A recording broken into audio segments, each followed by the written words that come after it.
Now, this is one of those totally crazy cases that no matter how hard you look at it, you just don't understand why it happened. Philip Chisholm seemed like a nice, shy, and well-behaved boy who would never hurt anyone. But then one day, he did something that left everybody completely horrified.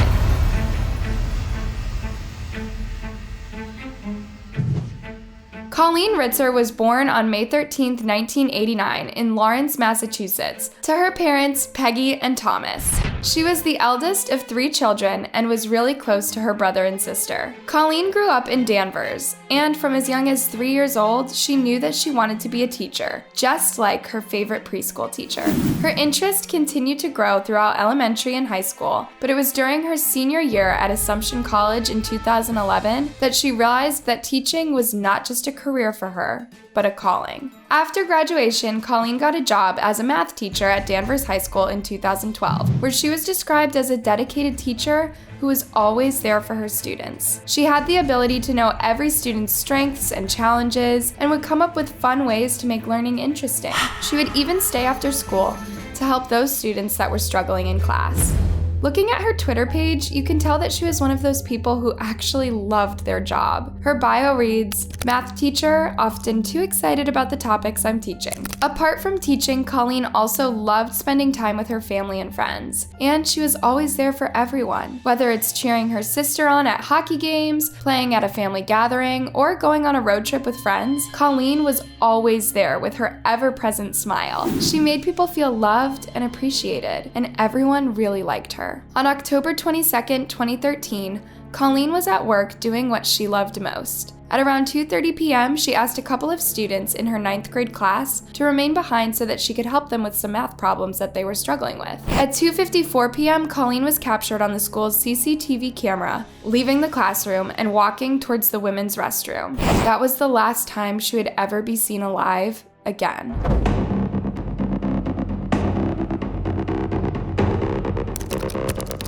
When the school closed a few hours later, Colleen's parents started getting worried when she never came home. They tried calling her, but her phone was not going through. They called all her friends to ask if they knew where she was, but no one did. Concerned that something might have happened to her, Colleen's dad went over to the school and was shocked to find that her car was still there, but Colleen was nowhere to be found. Around this time, another parent was getting desperately worried because her 14-year-old son, Philip Chisholm, didn't come home. Philip was a quiet and shy boy who had only been in the school for about 2 months. He and his mom and his siblings had moved from Tennessee after his parents' divorce, and he was going through a really tough time. He didn't understand why he had to move to a new town away from his friends and felt like his life had been turned upside down. He hated his new school, and apart from playing soccer, he mostly kept to himself. When he didn't come home from school that day, his mom Diana got worried and called the police and reported him missing. The search was launched at around 9 p.m., and the school principal sent out an email to the staff reporting that a student was missing. Shortly after sending the email, the principal received a call from another teacher telling her that Colleen was also missing. The teacher also mentioned that Philip was one of the 2 students Colleen was giving extra help to after class.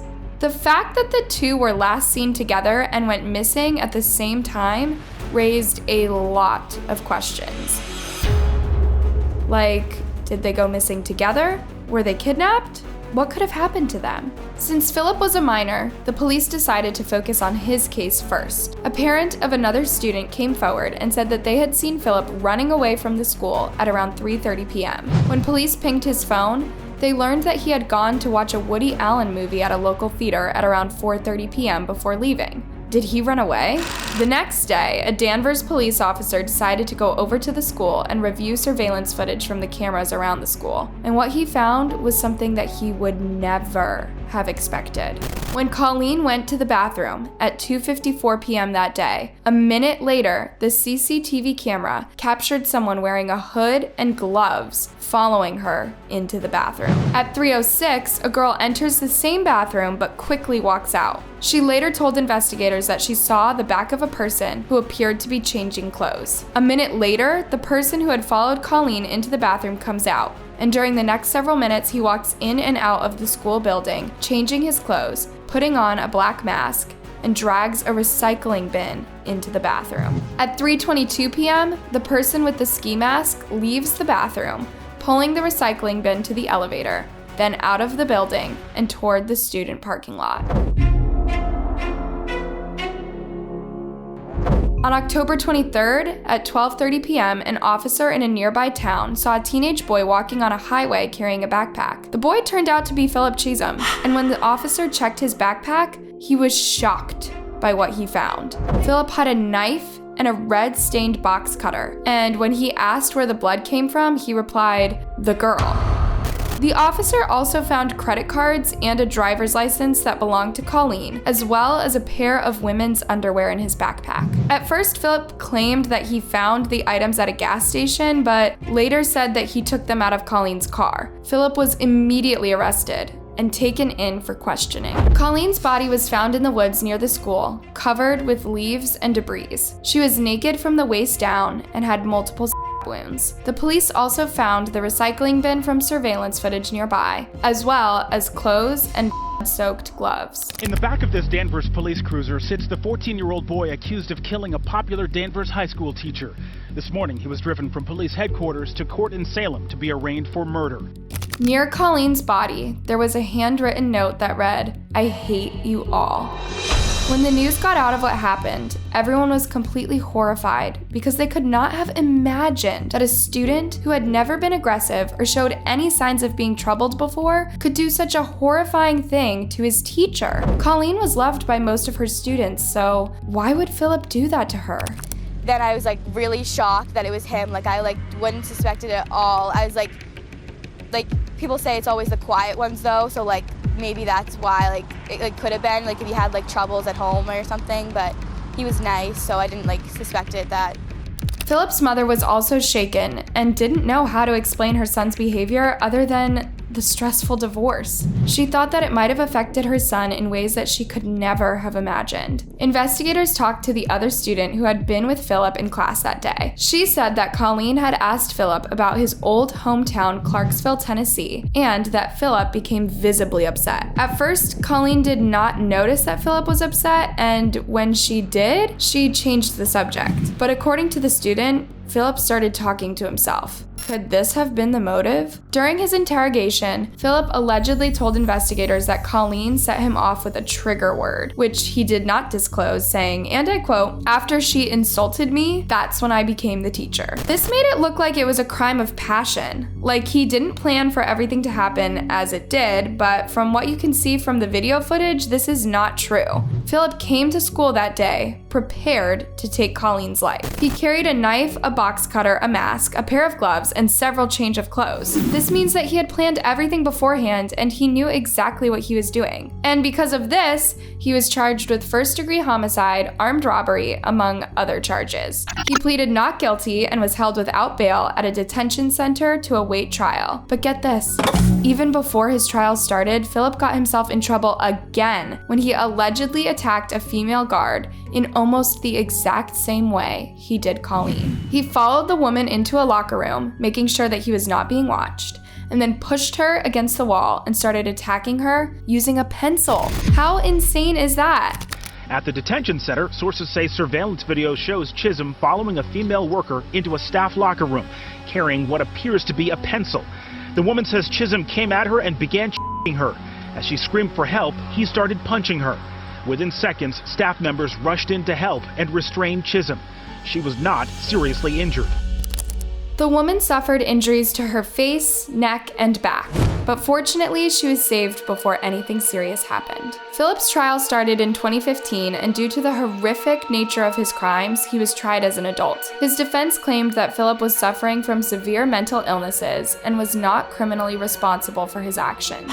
They brought in a psychiatrist who testified that Philip had suffered from a psychotic disorder since he was young, and that he was hearing voices and hallucinating when he killed Colleen. When Philip Chisholm followed Miss Ritzer into that bathroom, he was not himself. He was not the kind, smart 14-year-old boy. He was totally and absolutely responding to the terrible command hallucinations that were in his head. He didn't choose to do this. The prosecution, on the other hand, argued that Philip was not mentally ill when he committed the crime, and that the surveillance video from the school showed that he had planned to take Colleen's life. They said that Colleen was likely still alive when Philip dragged her into the woods. I am not going to stand here and tell you there is nothing wrong with Philip Chisholm. How could I? But I am going to submit that there is overwhelming evidence in this case beyond any reasonable doubt that Philip Chisholm was not suffering from a mental disease or defect on October 22nd of 2013. That Philip Chisholm knew right from wrong and could choose right from wrong. After 4 weeks of trial and 24 witnesses taking the stand, Philip was found guilty of all charges. Before his sentencing, Colleen's family and friends gave heartbreaking impact statements saying how her death had affected them. Her dad said that he had felt like he failed his daughter because he could not protect her. And I lost my beautiful little girl. Colleen was my daughter, my friend, someone I could go to for anything. I didn't protect Colleen. My dad's job is to fix things. I would do anything if I could fix this for Colleen. Colleen's mom described her final moments with her daughter and the pain their family had endured living without her. She said that her daughter's death had left her broken and asked the judge to give Philip a sentence, but admitted that that's not an option under Massachusetts law. He is pure evil, and evil can never be rehabilitated.